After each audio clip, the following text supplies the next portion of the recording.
From the Missouri School of Journalism, welcome to Global Journalist. I'm Jason McClure. Earlier this year, some of you may have heard of an incident in a small city in Mexico where a group of 43 teaching students disappeared. The men who vanished in September were studying at a rural college called Ayotzinapa Normal School. On September 26, more than 100 students from the school had been protesting teacher hiring practices and funding for teachers' colleges in the nearby city of Iguala. That's about 120 miles southwest of Mexico City. Now, on that day, the students had commandeered 3 passenger buses from the Iguala bus station to take them to another protest. That evening, local police surrounded the 3 buses and opened fire on them. Many of those on the buses were able to escape. Before the evening was over, 3 students and 3 bystanders lay dead, but 43 others were packed into police vehicles and driven away. They haven't been seen since. Mexican prosecutors have accused the mayor of the town of Iguala, Jose Luis Abarca, of masterminding the abduction, along with his wife, Maria de Los Angeles Pineda Villa. Mexican investigators say the local police turned the 43 students over to a local drug cartel, which killed them and burned their bodies. That explanation has been questioned by many in Mexico, for reasons we'll discuss on this show. Now, it's easy to say that this is an isolated incident, but in Mexico, these sorts of abductions have become all too common. By one estimate from Mexico's Official Statistics Bureau, there were more than 100,000 kidnappings in the country in 2012. Yet the disappearance of these 43 students has struck a chord in the country and led to large-scale protests in Mexico City and elsewhere. There's been a ripple effect on national politics as well. Many have called for Mexican President Enrique Peña Nieto to resign for failing to combat the widespread corruption there, and also for an unrelated scandal involving a new mansion built for him and his family by a government contractor. Mexico's Attorney General also attracted widespread derision for cutting off reporters by saying, "Ya me canse," or "I've had enough," during a press conference concerning the disappeared students. That phrase, "Ya me canse," went viral as Mexicans used it as a hashtag on Twitter to show that they've had enough of living in a country where drug gangs can seemingly kill with impunity. On this week's Global Journalist, we look at the aftermath of the Ayotzinapa disappearances and what it means for the future of Mexico. We are joined from Mexico City by Tracy Wilkinson, the Los Angeles Times Mexico bureau chief. We're joined from Chilpancingo, Guerrero, by Vladimir Besias Romero, who's been involved in the protests and who works for Guerrero's state government. I want to welcome both of you to Global Journalist. Tracy Wilkinson, could you just give us an update? What is the status of the investigation into the disappearance of these 43 students? Can you tell us just a little bit about that? Well, as you mentioned, the government has announced they believe that the students were killed by the drug cartel that operates in Guerrero, and they have found plastic bags full of ashes and bone remains, and they believe those are probably the students. But they've not been able to identify those remains yet. They've sent the samples off to Austria to a lab to be identified. So little remains, says the government, that it may be very difficult to identify these remains. And so until that is sort of the final element in this investigation, I think things are kind of on hold. The families will not accept that their children have been killed until they get definitive proof. And so things are sort of in limbo. About 70 people have been arrested. The government continues to interrogate them. The mayor of Iguala, the city where the students were kidnapped, has been arrested along with his wife, who has well-known connections to drug traffickers through her family. The governor of Guerrero was forced to resign. He has sort of disappeared. I mean, not in the sense that the students did, but we don't see him in public. He has not been arrested or charged or even questioned, as far as we know. So the investigation sort of plods along. The government, meanwhile, has just announced a new supposed security plan for the region. So they're trying to sort of get ahead of this by proposing new measures that, of course, many people think are too late and too little. Vladimir Besias Romero, could you just tell us a little bit about the background of these students? This Ayotzinapa school, it had a reputation for being involved in sort of radical leftist politics in Mexico. What's the background of these students who disappeared? Why are they sort of symbolically important? Well, most of them are 21, 22 years old. They normally come from farmer families or low-income families from the rural areas of the state of Guerrero. The school has a reputation, as you said, for being active and involved in huge protests in the state of Guerrero. They normally block some of the toll booths and the main highway that connects Mexico City and Acapulco. They normally act taking the streets or closing businesses in the city of Chilpancingo, which is a close city from the place of Ayotzinapa. And they always been like, I would say they always have this reputation for creating social leaders.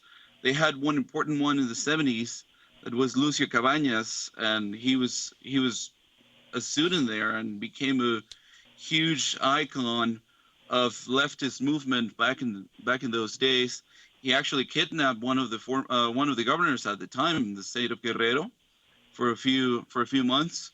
So they have that reputation. I don't think much has changed in the school. It's pretty much an autonomous school with low income students. It was not the first time they took buses. I mean, I said they commandeered buses. They basically stole the buses from a local bus station. They do. They normally do. And it wasn't the first time they did that. They did that on the time of Iguala, and it was on the night of the report, or sort of the State of the Union, of the municipal president's wife, Maria de los Angeles Pineda. And Tracy Wilkinson, what can you tell us about some of the unanswered questions in this case? I mean, what is the possible motive for disappearing, presumably killing 43 students? Like, who could gain that from that? I mean, how could that possibly be justified? Well, I don't know that it can be justified or that there's anything to gain as much as just the mayor, if we believe the allegation, thought he could get away with it, and that speaks to the deep levels of impunity that exist in much of Mexico, not just Guerrero. He had a long-running sort of antagonistic relationship with students from that school. The year before, they had gone into Iguala and sort of vandalized City Hall in anger over the murder of another leftist politician. So there was an ongoing dispute. As Vladimir mentioned, this was a night when the mayor's wife was giving a little speech about her agency's activities. She was the head of a social welfare agency for the city, and was having a party and celebrating. And the mayor gets word that the students are on the way, and I suppose he thought again they were going to disrupt their activities, and so allegedly he and the wife ordered their police chief, their security chief, to take care of the students, and that translated into intercepting them and then taking them away and handing them over to the drug cartel, according to the allegations. So it wasn't. I mean, it was not even a motive as much as just knowing this feeling that he could get away with this sense that I can do whatever I want, and that impunity is really Mexico's greatest problem, probably, and it exists, as I say, in many, many places.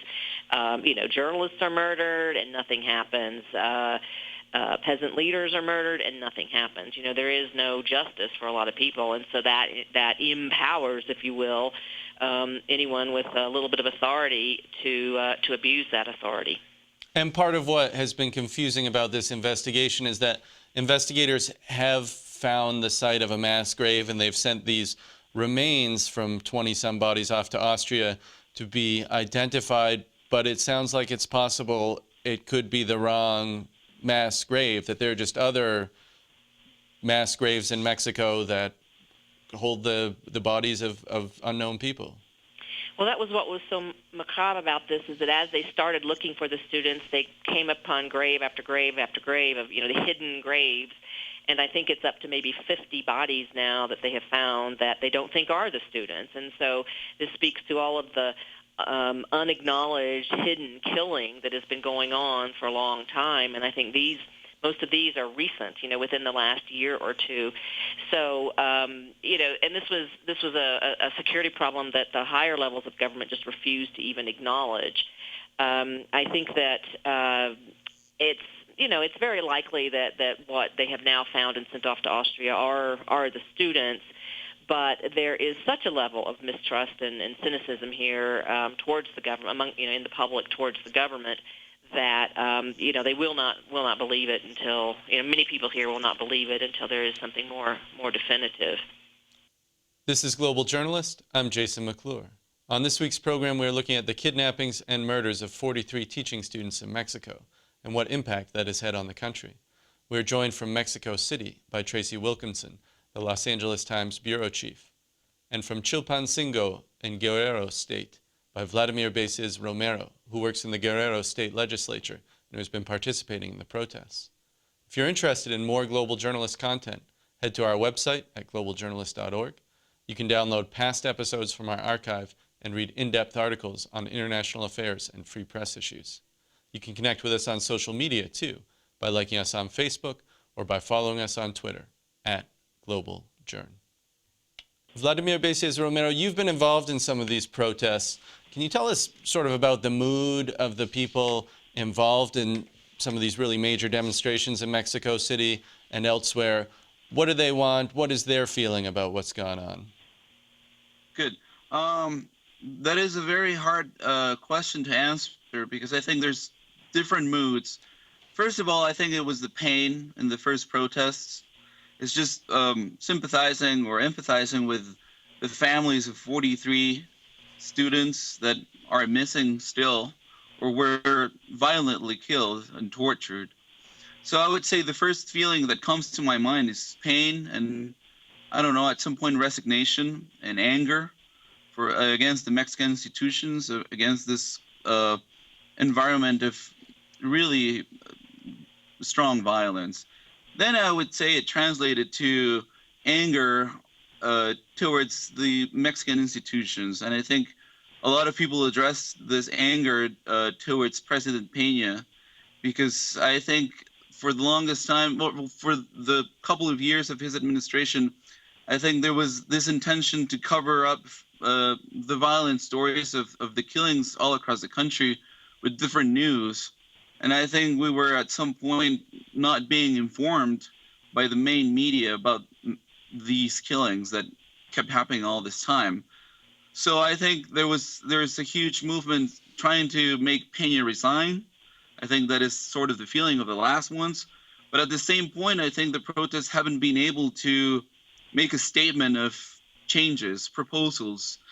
They haven't established an agenda to transform Mexico in a larger way. I think that is one key problem of the protests. We haven't moved to a proposal of changes, an agenda. I think that is main, and that should be the next step of the protests. Well, before we get to what's going to happen next, I wanted to ask you, why do you think that this incident in particular has resonated and spurred such massive protests? Because this certainly isn't the first sort of mass disappearance in Mexico. There were a dozen people in Tlatlaya who were executed by soldiers a couple years ago.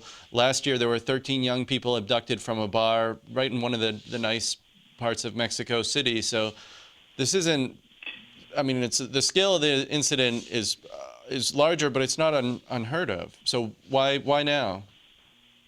I think one of the main issues here is that we're talking about students.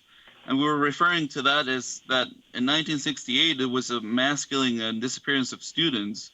So that touches sensitive parts of the Mexican society, because it brings us back to the past of a 70-year-old party regime, a single party regime back in not long ago. It stopped in 2000. One single party won from the 1930s to the year 2000. So I think for a lot of Mexicans, it brings us back in history, in the past. And I think also it was the level of violence that the torture or the missing, like they say they burned the bodies and they torture them. Some of them were suffocated. So I think the level of violence, it's very particular in this incident. But I also agree that there should have been protests in the previous events. I think main media also tried to cover or tried to ignore. I don't know if it was deliberate, but it was an international media that brought up the case of Tlatlaya with dozens of people being executed by the Mexican army. And we didn't know about it until 20 or 40 days later after the event. So I would agree And that with was the first question. reported by international reporters, then it wasn't covered by the Mexican media, It as you were wasn't saying. covered by the Mexican media until 20 or 40 days later. Well, It depends. Tracy Wilkinson, let me turn that to you then. What's your perception on why this incident in particular is resonating, and sort of what's the role of the Mexican media been in reporting on incidents like this? Well, I think as Vladimir mentioned, these were students who, and it does sort of hearken to the 68 massacre of students, left-wing students, and once again that's happening.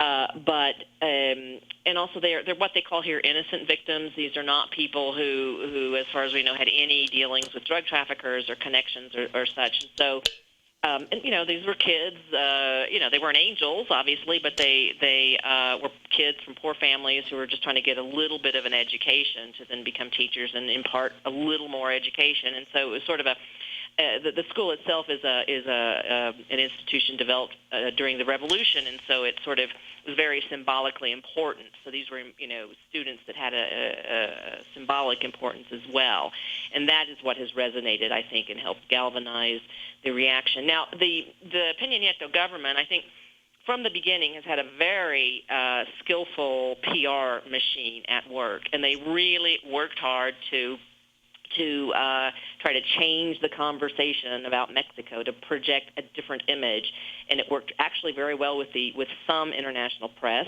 as well as the domestic press, and they were doing their best to just pretend that security problems were not going on, that there weren't massacres and there weren't disappearances and kidnappings. They tried to say that to pretend that was no longer the case and to focus instead on the economy and the opening up the oil sector and attracting foreign investment. And they were very successful at it for about a year and a half. And a lot of the Mexican media played along. Mexican media generally, much of it depends on government advertising for a big chunk of its revenue. So a lot of Mexican media was also willing to go along. And international media, some of it also guilty.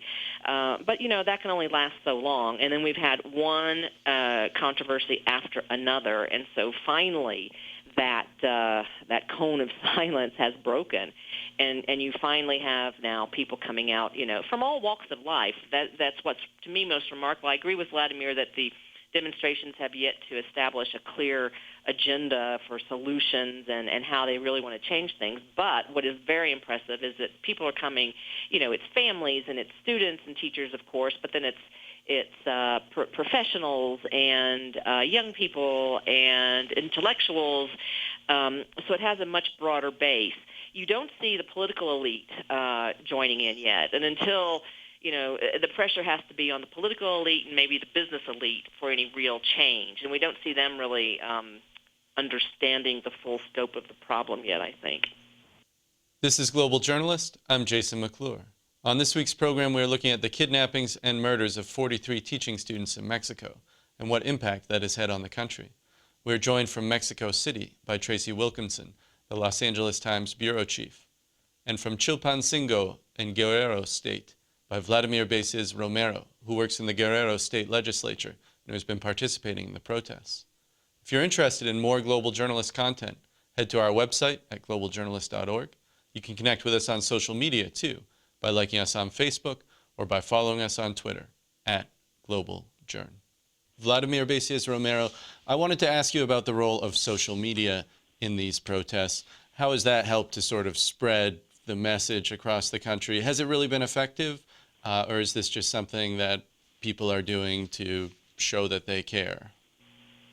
It's been very big, I would say. I think most university students and most middle class with a certain degree of education have been really active in social media.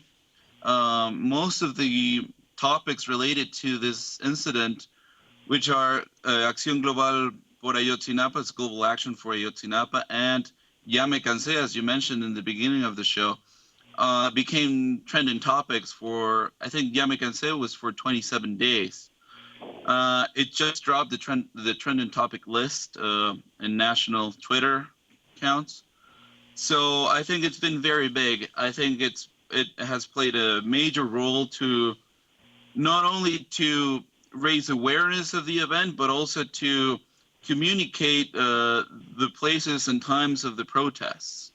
And not only in Mexico City, but in different cities across the country and in some other international cities. We have to consider it that a lot of small towns and a lot of states don't have yet an internet coverage as a country just like the United States or similar countries in the region. So I have to say that even though it's really strong and even though it becomes a trending topic and you see viral images going across Facebook and some other social media, I would say it's still not penetrating the way it would in a first world country where in which a lot of people are connected to the internet. This is not the case in Mexico yet, but I think it's playing a major role, and you can see that the federal administration and the state administration has been affected by it, and I think there's a lot of pressure towards politicians on it. So I would say it's key to pay attention to the social media in terms of these incidents, because I think that the political circle and the political decision makers really pay attention to social media events and phenomena. But I would still be careful because a lot of people in Mexico don't use them, especially about 40 years old, and small town communities don't have access to internet yet. So I would be careful with it, but I would say it's pretty strong. Tracy Wilkinson, I wanted to ask you about the domestic politics of this within Mexico. If I understand things correctly, President Peña Nieto is from the ruling party, the PRI. The mayor of Iguala was from a leftist party, the PRD. The rise of sort of drug traffickers in Mexico occurred during this president's predecessors, particularly Felipe Calderon, who was from the PAN, a right-wing party. So if you're a Mexican voter, who do you vote for? I mean, who benefits from this? Who do you look to if you're just tired of the corruption and the violence that's going on? Well, you've hit the nail on the head, because as much as we talk about the need for change and how, bad the Peña Nieto administration is looking right now, how bad the PRD and the left as a whole is looking right now, there's little alternative. That's the problem, and that's what might, at the end of the day, hinder any real change. What are the alternatives? There have been efforts here for the development of independent candidates, which has now been approved, but until now, you couldn't be a candidate if you weren't a member of one of the main parties. And so that's where Mexico's political system is really still lacking. There aren't channels for real change. It'll never happen that a president resigns or is impeached. That just doesn't happen in Mexico. And if he were, what would the alternative be? This has really been a pox on all of the parties these whole last few months and even years. And so it's, people are looking to civil society. Younger people are looking to social media to express themselves, but it doesn't yet congeal into a real political alternative.